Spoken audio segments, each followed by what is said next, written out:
Good evening, good morning, good afternoon, everybody. Welcome back to another edition of Mafia Roundtable with Dominic and my co-host Joe Barone. Joe, welcome to the show. Hey Dominic, hey guys, how's everybody? Good to be here again with you. Yeah, as always, same here. The pleasure's all mine. But folks, before we get started, I'd like to thank our sponsor, EG Vodka.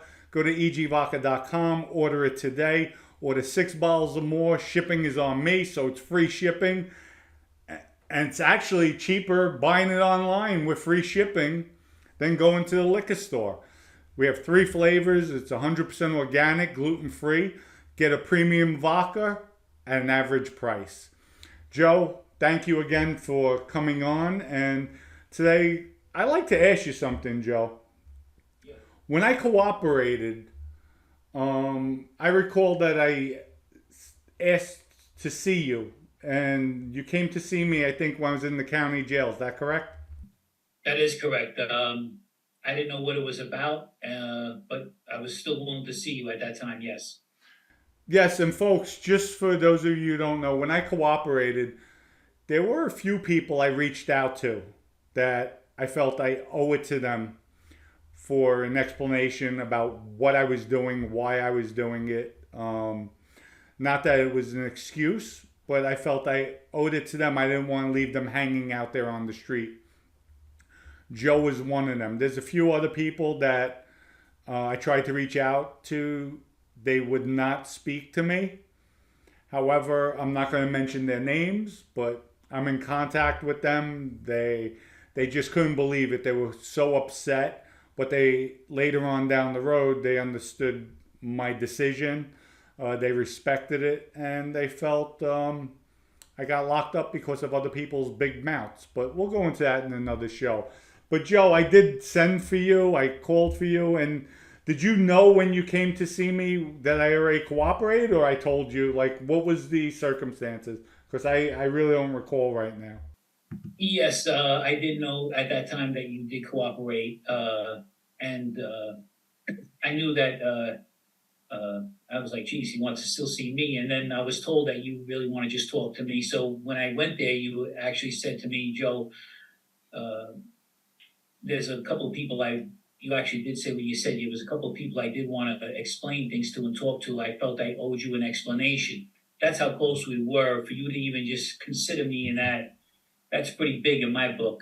And then you kind of broke it down and told me what happened between Vinny and all of that stuff. And to be honest with you, I sat there for the time you told me, and I was totally in shock about everything. And at that time, I think I broke down. I started breaking down, so I was emotional, if I recall correctly. But you still didn't tell me that you were cooperating at that time, right? That you were a government informant. No, because there was only, to be honest with you, I don't know if I should say this. There was only one person that knew out in the street. You met him. He was one of my friends. Okay.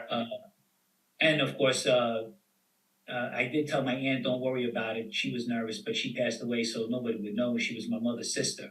Okay.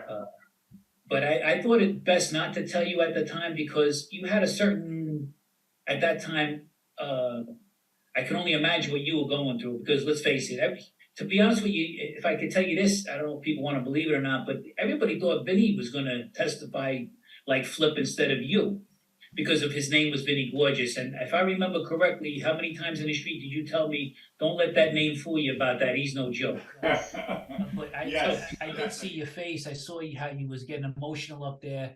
I actually had I remember I had to sign a different name, but I seen the pain you were going through, and I said to myself when I left, and I didn't tell it was I was actually with your cousin Matthew, and I because I didn't even know how to get there, but I knew that was just the beginning for you to go down this whole road because this was definitely not you. Right, right. Did you even come up one time with my son's mother and my son? Uh, I did come up with the with Angie once, and I think she with the baby once. I think with her, maybe once even without the baby. Right, right. Yeah, because I recall that you were holding my son. He was an Yeah. infant at the time. I have a picture with me But holding your son. excuse me, Joe.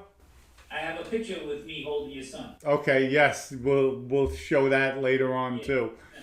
Um, but it was difficult for me, and I felt I owed you some type of explanation. And really, that was one of the hardest decisions of my life because you know the way I was. And as far as word being out there about Vinny cooperating, because he had that stigma, hello, gorgeous, Vinny gorgeous. But a lot of people got fooled by him. What's that? And he was a good looking guy. Everybody thought he was like a pretty boy and that he was going to worry about like, something. Oh, he wasn't going to get, his hair cut or whatever, but he was definitely harder than what a lot of people gave him credit for. Oh, definitely. People looked at him like, oh, he's a pretty boy. He's nothing, but he was one of the most violent guys you would ever want to meet and never want to sleep on. That's for sure. He was and still is a man's man. But that's what really threw me for a loop because if Vinny kept his mouth shut, we never even get arrested. I mean, Joe Messino, nobody knew. The two bodies I had with Vinny, those were two hits that were unsanctioned. Vinny ordered them. We did it because Vinny wanted them done. So Vinny should have never said anything to Joe Messino or anybody else. And if he kept his mouth shut, we never even get arrested, Joe. Well, it was surprising about that. And just for a second, going back, the two reasons why I didn't tell you about, well, first of all, you thought who I was, and then I didn't want to hit, I wanted to keep it that way for as long as it was going to be. And then also, I didn't want to hit you with the fact that I cooperated, especially after what you were going through. And you probably would have, who knows what would have happened. I think probably would have lunged over the counter or whatever. I don't know what was going to happen. So, I'm not stupid, you know what I mean? But also going back to the Vinny thing, it was a shock because when you were younger and I had heard stories about you from another friend of mine. I don't know if you remember, he used to live down a block from your grandmother. His last name was Brancardi. His name was Rob Brancardi. I don't know if you ever heard of him. Off the top of my head, Probably not. But he said, yeah, Dominic was crazy. He said he used to drive around and he was they all knew you and being a little wild, I guess. So when you got with Vinny, I mean, you guys were like almost like clones, to be honest with you. Everybody said how you was completely changed. Even your cousin said he is totally different. You were, you became like a whole. I can't say class act because you were never unclassy, but you just really like got refined, like, and you guys were like two peas in a pod. It was like crazy. So when you say that Vinny had told Joe the stuff, which is also on record, is him telling him, it was a shock to everybody because Vinny, and to be honest with you, he was smarter than that. But like I said, that's later on. That'll all come out more later on as we go into more stuff. oh, definitely, definitely. So you were trying to say basically, and correct me if I'm wrong, I was wild, I was rough around the edges, and when I joined up with Vinny, he actually under his tutelage and as him meaning Vinny, being his protege, I basically became more refined and polished. Yes, and it showed big time. I mean, you actually became. I wanted to say this too. You became actually more ruthless, but in a I can't even explain it. It's pretty it was scary, but it was cool because you were a whole different guy. So, folks, as we would say in that life, I was more polished and I had a fear factor without threatening anybody. Stepping into the room, Joe, that even though I was refined, I would sit back. I had the aura like Vinny had. Don't mess with these guys. They're dangerous. Yes, that was actually in some of my later on. I'll expose some of my FBI reports and uh, there's a lot of pictures of you out in the street. You were a big guy. You looked good, but everybody knew. Whoa, what's he doing around here? Like, you know what I mean? Right. Go ahead, Maddie. Maddie wants to ask a question, Joe. For those of you, we have Maddie in the house. She's always here with her monitoring me, making sure I'm behaving. Otherwise, she puts up her little cards. That's it. You're in trouble. So I have to behave now. Yeah, Maddie. Joe, I had a question, and I asked Dominic, he said to ask. Maddie, the audience is saying they can't hear you. You have to speak up. We're not. Joe, so how, I asked Dominic, were you an earner? Were you someone that they can count on to take care of, I don't know how to say it, bodies? That Take care of business. or take care of business that why allow you into the inner circle versus so many other guys? Why do you feel you were so trusted? Joe, one thing, let me this will clarify for the people out there. Maddie she asked why day? Joe was around myself. So by me bringing Joe in, as far as under me, nobody's going to question it. They might ask certain questions, but they would accept it because that's my judgment. I'm standing up for Joe. I'm being responsible for Joe and his actions. So they, out of respect, guys like Vinny, Louis Electric, Anthony Donato, Bruno, they would accept that fact based on my street creds, my knowledge. So Joe would be under me, and they would accept it automatically based on me, on who I was. So, but also in prison, he had people, open up to him.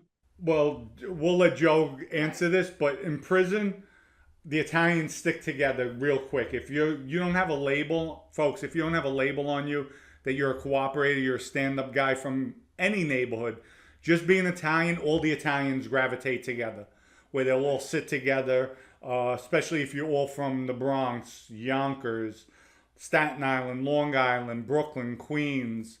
Everybody will congregate and stick together. So, but once on the street, then, out of respect, if people have high respect for you, and that, like I brought Joe around, they would accept it because I brought him around and they know my caliber. So Joe, go ahead. You can answer from your end. Yeah, so basically, don't forget too, like Dominic said about the prison thing, Maddie, was my name, people knew my father, and that kind of like helped me. People said, well, this is his son, let's see where he's at. And I handled myself pretty good in prison. And I got one story I will tell in a little bit, but there was a guy, Funzy, in there, if you guys don't mind me saying, and he was a big wise guy. He was with another guy, but they were around Barney and them. He had an argument with somebody, and all of us, we jumped the guy in there. And so that's how we used to do it. And they seen I was ready to go. Danny Ticchio, who I've mentioned before, we had a problem with some guy in there, and Danny came to me and he said, Joe, this guy doesn't leave the cell. Anything jumps off, he doesn't leave here. And I knew what that meant. So basically, there's a camaraderie with people when we get together. For some reason, you kind of really get close to people in there because we're really fighting the same people, the government. The other thing about what Dominic has mentioned is Dominic actually kind of vouched for me in his own way by me being under him and being around him. And I knew better not to make him look foolish out there. That's why keeping my status as a knockaround guy, and now that I'm hanging around with Dominic, was so important to me because I didn't want my name. I don't want to be known as a cooperator out there, obviously, but also doing things, which we have so many other stories about that, but doing things with Dominic. Dominic saw what I was able to do. Now, as far as being an earner, I did have money, thank God. Most of it, thank God, was because of my ex-girlfriend was Joanne. Joanne took care of me, and I took care of her. And that's another story, but when you find out the amount of money that we were both involved in, people are going to be like, wow. Matter of fact, there's a story that Dominic and I will tell later on down the road about how much money we were really going to be making. But so I was kind of an earner, but then I was around Joey Gambini. Dominic, that's how you say his last name? Yes, Joey Gambini, who was also around me. That was Anthony Aiello's cousin. Yes. And so Joey and I, Dominic, we were at the construction site, if I can recall one story, and we had to take care of something. He says, I'm going to send you two guys to take care of it. So we were capable. And if you're going to be around that kind of life, you have to be, look, I'm not as tough as Dominic. I'll say that online. Okay. Dominic has taken better punches than me probably, and beaten more than me, and gave probably more than me. But I can still handle myself, and I was willing to fight if I had to. So he saw that, and I think that kind of built up my street cred on my own, besides having Dominic there as my, guy, my go-to guy. Well, Joe, thank you for that. But folks, for those of you who don't know, I did give Joe some tests out there. One of them, and Joe, I'm going to tell the story real quick. Okay. One of the first ones was with Michael Hippie, who's actually now he's a made member of the Genovese crime family. He's labeled as a captain right now, who took over Ralphie Balsamo's crew in the Bronx. But at one point, all my viewers know that Michael Hippie put a bad wire on me. And I was adamant with Vinny, where I told Vinny, I'm going to kill him. I'm going to take him out. So Vinny said, go ahead. Gave me the green light, and we'll deal with it afterwards. So with that, one night, we went to, there was a place in the Bronx. I think it was, at that time, it was called Cousins Corners, which was then later on turned to Waterbury's. It was a bar off of Waterbury Avenue and the Throgs Neck Expressway, or New England Expressway. And this one evening, I'm going to keep it short, Joe came there. I called for him. He knew why. And I recall where we opened up the trunk of the car, Joe put his pistol in his waistband, picked whichever one he wanted. I was strapped up meaning I had my gun on me. And we all went into the establishment. There was maybe about 4 or 5 of us. We went in at different times, so we didn't seem like we were all together. And I was waiting on Hippie to walk in. I was going to start something with him and then leave him there. I wasn't sure whether I was going to kill him, hurt him, baseball bat him, but Hippie said at one time that I had a baseball bat stuck up my butt. I also had a little baseball bat, and that was going to be one of the things. He was going to get assaulted with a baseball bat. But lucky for Hippie, he never showed up. I think we went there on a few occasions. But I tested Joe, and Joe, thank you. You know, you were there. You were there to put in your work and put your livelihood, your life on the line for me, jeopardizing, you being arrested, being charged with a violent act if it would have happened. So that's just part of the life, folks, where you put, even though it wasn't a test, it was going to happen if Hippie showed up. But Joe was always there when I called for him. Yeah, it was definitely, in one way, I'm kind of like glad he didn't show up, because it was coming. He didn't know it. And usually he used to travel around even back then with a few guys. And if I'm not mistaken, but he had no love for you. I didn't have no love for him. I had some dealings with him out in the street as well. I might have told you about them. I don't remember, but he thought he was, I think we made a joke about him once, something about everybody he shot lived, something like that. Yeah, he shot one guy, folks, 9 times. Guy went to the hospital, close range, but it happens. And Michael Hippie had a bad taste in his mouth with me because I robbed half a key of coke from him back in the day when I was just jacking people.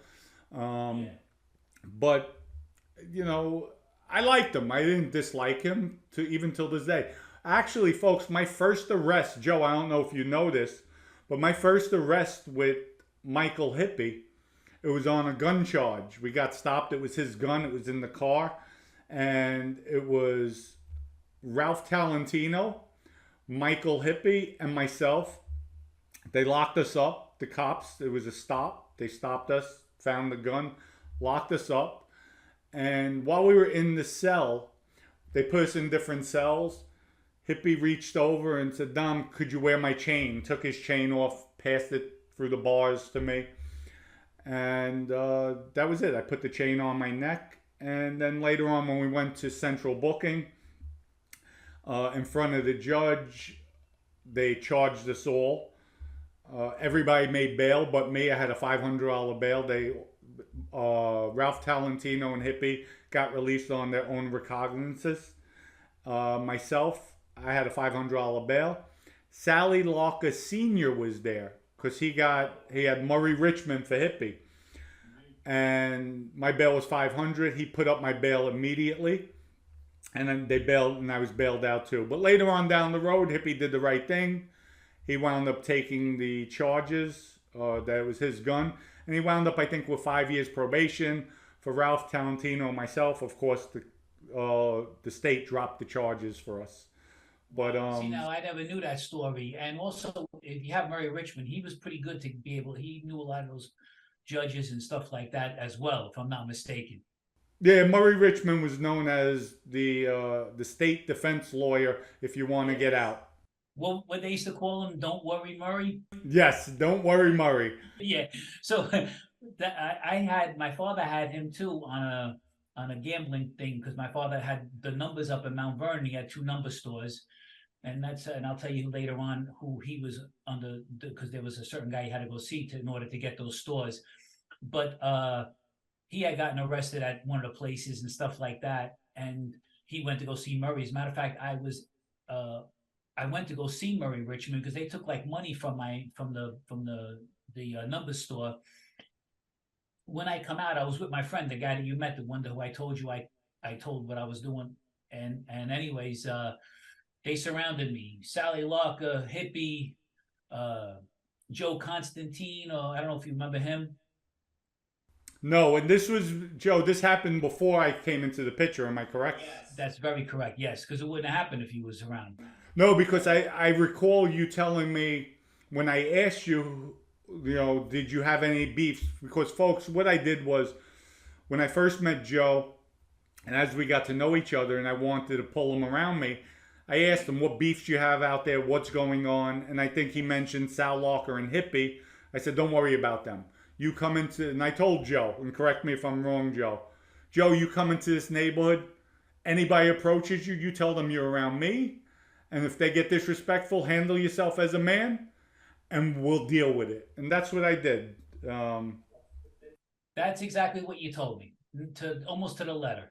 And the bottom line is just like you said before this all happened, before I met you, and then, Hippie had the gun on him, says, hey, what do you want to do here, Sal?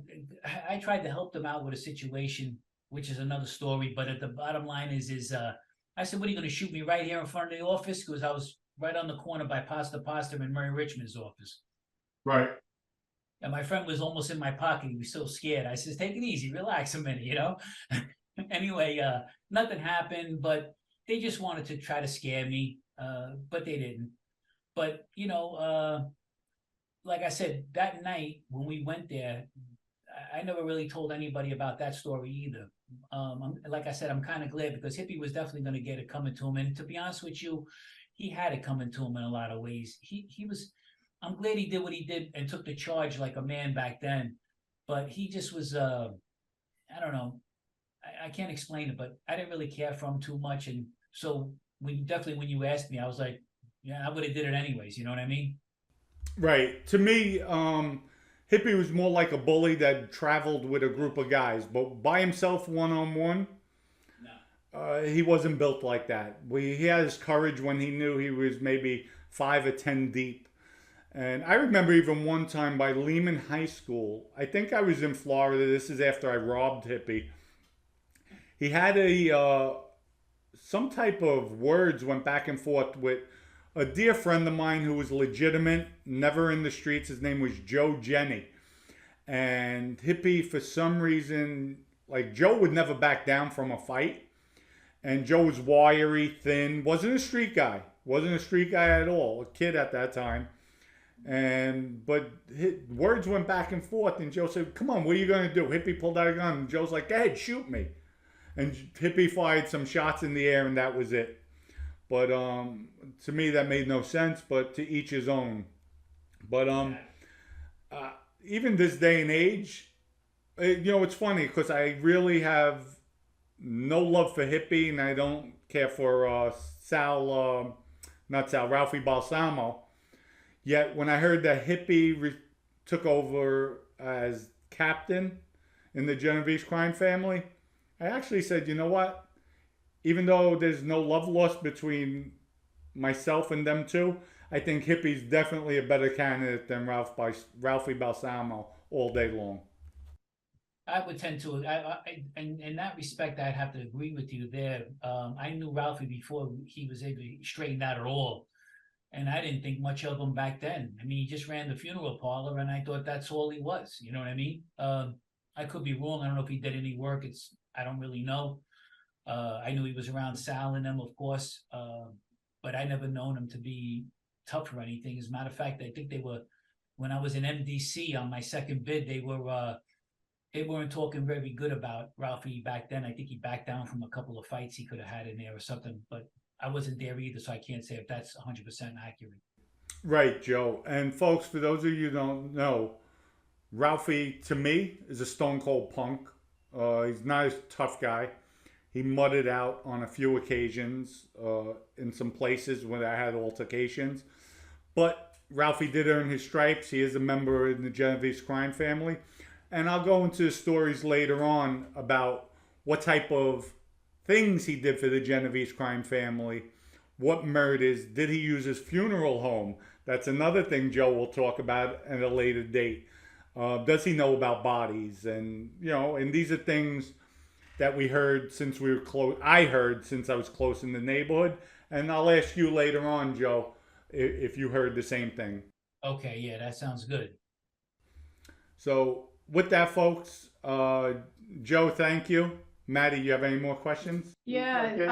I know he mentioned about his PTSD. How are these conversations? Are they helping you at all, or do you still?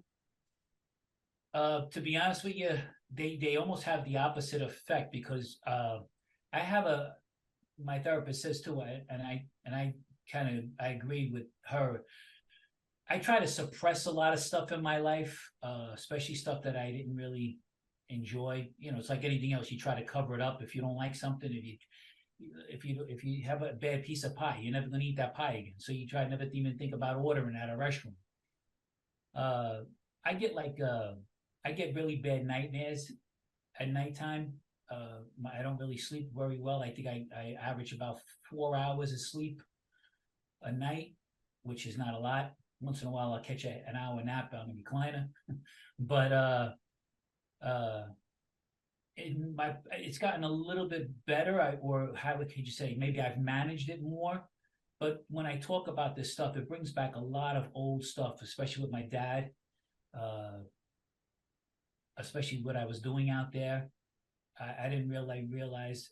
I can't believe sometimes how I risked my own life doing this stuff because let's face it, my life was in danger. So I'll forget a lot of stuff. I'll remember more about the past more than I'll remember if I wash my hair. I wash it twice sometimes because I forget if I just wash it. I'll take my vitamins twice when I don't remember if I took them. I should write it down. But I'm in a therapist. I go every other week because of my dreams and the PTSD I got. Don't forget, I was also locked in the box for 15 months.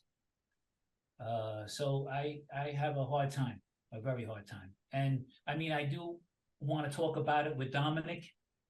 I feel like I owe Dominic myself in a lot of ways too. And I owe a lot of the people out there that knew me as a knock-around guy, a potential wise guy, whatever, because, and I'm not going to say all the stuff that I'm going to leave this to a later date of all the people who came to me with stuff, and that's going to be pretty good. You guys are going to love that. But at the same time, I feel bad I disappointed them. They thought who I was. And when they found out that I was cooperating with the FBI for over 18 years, probably 20 years, I mean, I probably let a lot of people down. Like almost like the way Dominic felt like he let a lot of people down when he thought he needed to tell me what happened. So I can understand and relate to what Dominic went through. And so, yeah, I deal with a lot of stuff. As a matter of fact, when I first come home, I was on a drug called Klonopin. for a while. That's how messed up I was. So yeah, I'm kind of glad, and then I'm gonna have to just deal with it. Something needs to be told. I need to tell the story on a lot of behalfs. My own behalf, of course, obviously, but also on Dominic's behalf. I want to let him know where I was coming from. I want him to understand as much as he could understand. And I appreciate that he does. I want the viewers to know what it does to you living a dual life, as never mind just being in a life. That's enough by itself. But now I had a dual life. I was working with the FBI. I was on a fence between two worlds, one that I was used to, one that I wasn't used to. Loyalty and all of this other stuff was a strange word. Like, I can't even explain stuff, but I'll get into it a lot more with you guys. I had wrote some stuff down and I'll bring to the show. And you guys will really understand more, because there was somebody that explained it a lot better than I can. And I'm going to read a few experts from that as well, of how messed up I am because of what happened to me. So Joe, basically, you were a spy. You you lived a life of like an undercover spy, like they would do in different countries. And so you had to deal with all that. But my question to you then, do you feel like bringing this all out, doing the show, this is therapy for you? To some ways it is. My therapist, I had to tell her about it, obviously. You can't keep secrets from them. Well, you know what I mean. Anyway, about your feelings. So my name ain't Tony Soprano, just so you know. But anyway, It's Joe Barone. yeah, exactly. So it does help to some degree, because I am finally getting it out. I did come back together with you, even though I haven't seen you face to face yet, which I'm dying to do, and see you in your old life. You had mentioned in another broadcast of yours that I think it was one time, I think you were looking to maybe stop it at all. And somebody had gave you a compliment and said, "There's the old Dominic that I know." Well, you and I were in the street together and we did things together, which will come out later on, little by little. But also, I did see a side of you that I seen a side of you where your heart was probably about this big. A lot of people didn't see that, and you didn't show anybody. And I don't know if I could give, I don't know if I should give one example, but okay. I seen the way you took care of your daughter, and it almost made me cry, because you were here you are in a nice sweatsuit, diamond watch, looking good, hair's in place, and you didn't even let your own cousin, who you love, even change her diaper. And you were just like, you were so happy to be a father. I mean, I never seen such joy in your face. And I've been with you through a lot of bad things, a lot of good things, and I seen the heart you had. And it's almost like what you said, the way that people suck you in, you want to have that something with somebody. And that's the way I felt that I had with you. Right. Right. Well, thank you. Thank you for sharing all that. Thank you for letting us know, the your nightmares and what you've been going through, what you are going through. But I found, for me, it's actually therapeutic, going over things, bringing it out, and hopefully it'll be the same for you moving on down the road, that you feel it's no longer bottled up inside. You're letting it out. You're explaining things, and it's basically a relief valve by doing this show. So thank you for coming on board. Thank you for joining up. And we have a lot more. We have a lot of things going on, folks, for the future coming out. Just stay tuned, watch it, and we'll be putting things out there a little bit at a time. We have plenty of time. That's all we have right now. And I hope everybody enjoys it. Joe, thank you again for coming on. Much love as always. And that's it. People, hit that subscribe button, hit the like button. Let's get that subscriber base moving again, get the needle going, and that's about it. Joe, do you have anything else to add? No, just it's my pleasure to be on such a good show. I really appreciate it, Dominic. Well, thank you. Much love, Joe. And for those of you out there, to all the followers, we are coming live. So don't worry, we will come live once a month. We'll answer all questions. But until then, everybody have a good evening, good morning, good afternoon. Peace out.